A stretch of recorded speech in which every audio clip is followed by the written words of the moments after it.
વિદ્યાર્થી મિત્રો ચોથી રકમ છે 2x 2y 2 બરાબર 0 અને 4x 4y 5 બરાબર 0 સમીકરણ યુગ્મ સુસંગત છે કે રીતે ચકાસો સુસંગત હોય તો ભૌમિતિક અર્થઘટન કરવાનું છે ભૌમિતિક રીતે એનો ઉકેલ શોધવાનો છે તો અહીં પહેલા સમીકરણ માટે a1 2 b1 2 અને c1 2 બીજા સમીકરણ માટે a2 ની કિંમત 4 b2 ની કિંમત -4 અને c2 એની કિંમત -5 છે તો આપણે મેળવીએ a1 ના છેદમાં a2 એટલે કે 2 ના છેદમાં 4 છેદ ઉડાડશો 1 ના છેદમાં 2 b1 ના છેદમાં b2 -2 છેદમાં -4 છેદ ઉડશે માઈનસ નિશાની ઉડી જશે 1 ના છેદમાં 2 c1 ના છેદમાં c2 એની કિંમત -2 એના છેદમાં -5 માઈનસ નિશાની ઉડી જશે 2 ના છેદમાં 5 તો અહીં જોઈ શકો છો a1 ના છેદમાં a2 અને b1 ના છેદમાં b2 બંનેની કિંમત કેવી આવે છે સમાન આવે છે પણ એની કિંમત c1 ના છેદમાં c2 જેટલી થતી નથી એટલે કે લખી શકાય કે a1 એના છેદમાં a2 બરાબર b1 ના છેદમાં b2 is not equal to c1 એના છેદમાં c2 થાય છે માટે આપેલ સમીકરણ યુગ્મ છે એ સુસંગત નથી તો સુસંગત જ ન હોય તો ભૌમિતિક ઉકેલ આપણે શોધવાનો નથી આ સાથે એક્સરસાઇઝ 4 છે એ અહીં પૂર્ણ થાય છે વિદ્યાર્થી મિત્રો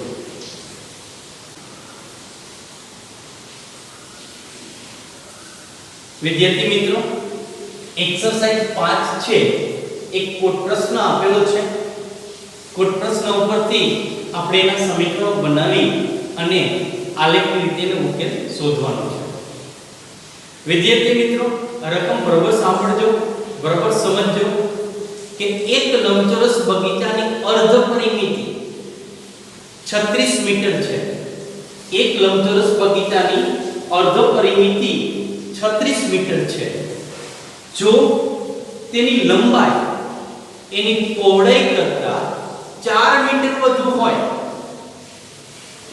તો એ બગીચાની બાજુઓના માપ શોધો બાજુઓના માપ એટલે કે લંબાઈ અને પહોળાઈ શોધો તો અહીં વિદ્યાર્થી મિત્રો રકમમાં લખેલું છે લંબચોરસની અર્ધ પરિમિતિ કેટલી છે 36 મીટર છે વધારામાં એમ કીધું છે એની લંબાઈ છે પહોળાઈ કરતા 4 મીટર વધારે છે તો તેની બાજુઓના માપ શોધો તો બાજુઓ એટલે કે લંબાઈ અને પહોળાઈ તો જે શોધવાનું છે એ આપણે ધારી લઈએ કે વિદ્યાર્થી મિત્રો કે ધારો કે લંબાઈ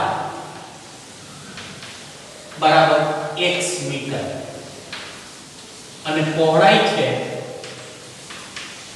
બરાબર y મીટર ત્યાર પછી વિદ્યાર્થી મિત્રો પહેલા સેન્ટેન્સ ઉપરથી પહેલું સમીકરણ અને બીજા વાક્ય ઉપરથી બીજું સમીકરણ પહેલું સેન્ટેન્સ છે અર્ધ પરિમિતિ તો પરિમિતિ કોને કહેવાય લંબચોરસની લંબાઈ વત્તા પહોળાઈ પાછળ ફરતી બાજુનો સરવાળો થઈ ગયો આ પરિમિતિ લઈથી શરૂઆત કરી ફરી એક વખત આટો મારી અહીંયા સુધી પહોંચ્યો એટલે કે આ લંબાઈ હોય આ પહોળાઈ હોય આ લંબાઈ અને આ પહોળાઈ તો લંબાઈ વત્તા પહોળાઈ વત્તા લંબાઈ વત્તા પહોળાઈ એની પરિમિતિ અર્ધ પરિમિતિ એટલે એના કરતા અડધી કે લંબાઈ અને પહોળાઈનો એક વખત સરવાળો તો વિદ્યાર્થી મિત્રો લંબાઈ અને પહોળાઈનો એક વખત સરવાળો એટલે એની અર્ધ પરિમિતિ થઈ તો એના ઉપરથી આપણે એક સમીકરણ સરસ મજાનું મળી જશે કે અહીં કીધું છે કે એની અર્ધ પરિમિતિ કેટલી છે 36 માટે લંબાઈ વત્તા પહોળાઈ શું થશે શબ્દમાં લખીએ છે કે લંબાઈ વત્તા પહોળાઈ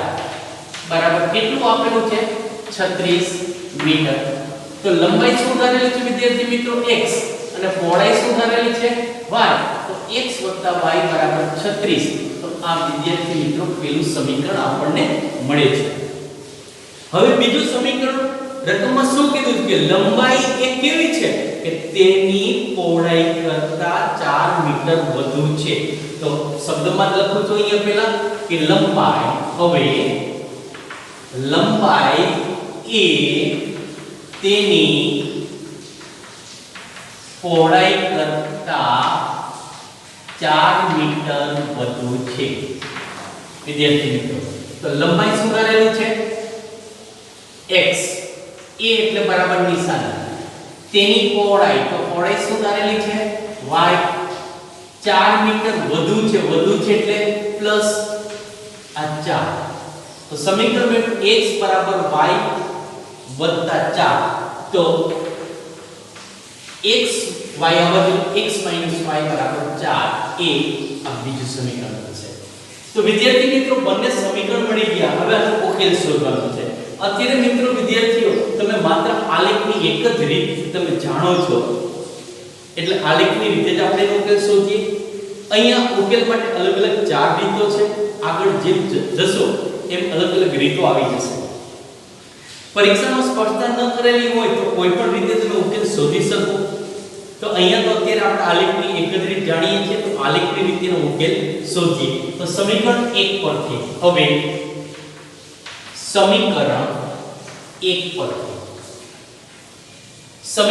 1 પરથી આપણે y ને કરતા બનાવીએ, તો y બરાબર ચોપડો y બરાબર x આવત જશે એટલે 36 - x. તો x ની અલગ અલગ કિંમત માટે આપણે y ની કિંમત શોધીએ વિદ્યાર્થી મિત્રો. આ x અને y, x ની કિંમત 10 લઈએ, x ની કિંમત 10, 36 માંથી 10 બાદ કરો કેટલા વધશે 26. x ની કિંમત 20 લઈએ, 36 માંથી 20 બાદ કરો 16. x ની કિંમત 30 લઈએ, તો 36 માંથી 30 બાદ કરો કેટલા વધશે વિદ્યાર્થી મિત્રો 36 માંથી 30 6. તો પહેલું સમીકરણ આપણે મળી ગયું.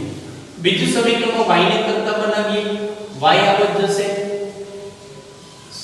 અહીંયા લખીએ છીએ સમીકરણ 2 પરથી. સમીકરણ 2 શું છે તો કે x માઈનસ y બરાબર 4. તો y ને કરતા બનાવો છે, y વાળો પદ માઈનસ છે, y ને જમણી બાજુ લઈ જાઓ, 4 ને ડાબી બાજુ લઈ આવો એટલે x માઈનસ 4 બરાબર y થશે. એટલે કે y ની કિંમત આપણને x માઈનસ 4 મળે છે. અહીંયા પણ વિદ્યાર્થી મિત્રો x ની અલગ અલગ કિંમત માટે આપણે y ની કિંમત શોધીએ. x ની કિંમત 10 મૂકીએ તો 10 માંથી 4 બાદ કરો કેટલા વધશે 6. x ની કિંમત 20 મૂકીએ તો 20 માંથી 4 બાદ કરો કેટલા વધશે 100. x ની કિંમત 30 મૂકીએ, 30 માંથી 4 બાદ કરો, 30 માંથી 4 બાદ કરો વધશે 24. તો અહીંયા x અને y બંને કિંમતો આપણે લઈ લીધી છે, કોઈ ઋણ સંખ્યા છે જ નહીં, એટલે આલેખ એ રીતે દોરીએ વિદ્યાર્થી મિત્રો કે જેની અંદર ધન સંખ્યાઓ મળતી હોય.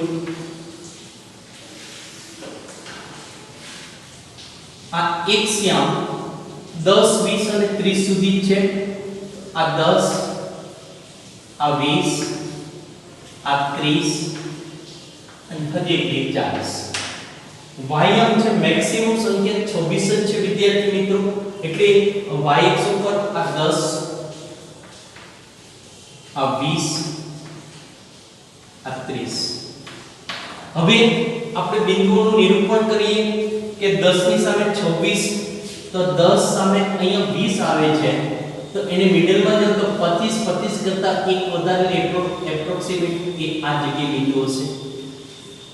20 સામે 16, તો 20 છે 16, તો અહીંયા 10 આવે છે, વચ્ચે બરોબર 15 આવશે, 15 કરતા સેજ વધારે ઉપર એટલે 16. 30 સામે 6, તો 30 અહીંયા શૂન્ય છે, એક્ઝેક્ટ મિડલમાં 5 થશે, 5 કરતા સેજ વધારે ઉપર એટલે કે આ જગ્યાએ અંદાજે 6 આવશે. આ ત્રણે માંથી પસાર થતી એક રેખા દોરો, આ પહેલી રેખાનું સમીકરણ છે. હવે એ જ રીતે 10 સામે 6, તો 10 એની સામે 6 એપ્રોક્સિમેટ એક અહીંયા આવશે. 20 ની સામે 16, તો 20 સામે 16 એટલે આ બિંદુ થશે. 30 સામે 26, તો 30 એની સામે 26 એટલે આ બિંદુ થશે. આ ત્રણે ત્રણ બિંદુમાંથી પસાર થતી એક રેખા દોરો. તો આ રેખા છે, આ બંને રેખા આ જગ્યાએ છેદે છે, તો x અક્ષ ઉપર લંબ દોરો અને y અક્ષ ઉપર પણ લંબ દોરો. તો અહીંયા 16 છે વિદ્યાર્થી મિત્રો અને અહીંયા 20 ઉપર એટલે કે x ની કિંમત 20 મળે છે અને y ની કિંમત 16 મળે છે. તો એનો અર્થ એ થાય કે x છે, x એ શું છે? લંબાઈ છે. શું થયું કે x માટે લંબાઈ, તો બગીચાની લંબાઈ 20 મીટર થશે અને y એ શું છે? પહોળાઈ. તો પહોળાઈ કેટલા મીટર છે? 16 મીટર થશે. તો આ રીતે આપણે આલેખની રીતે વિદ્યાર્થી મિત્રો એનો ઉકેલ છે એ આપણે શોધી શકીએ છીએ. વિદ્યાર્થી મિત્રો એ પછીની એક્સરસાઇઝ 6 છે, બોર્ડ ઉપર રકમ લખેલી છે વિદ્યાર્થી મિત્રો, બરાબર સાંભળો.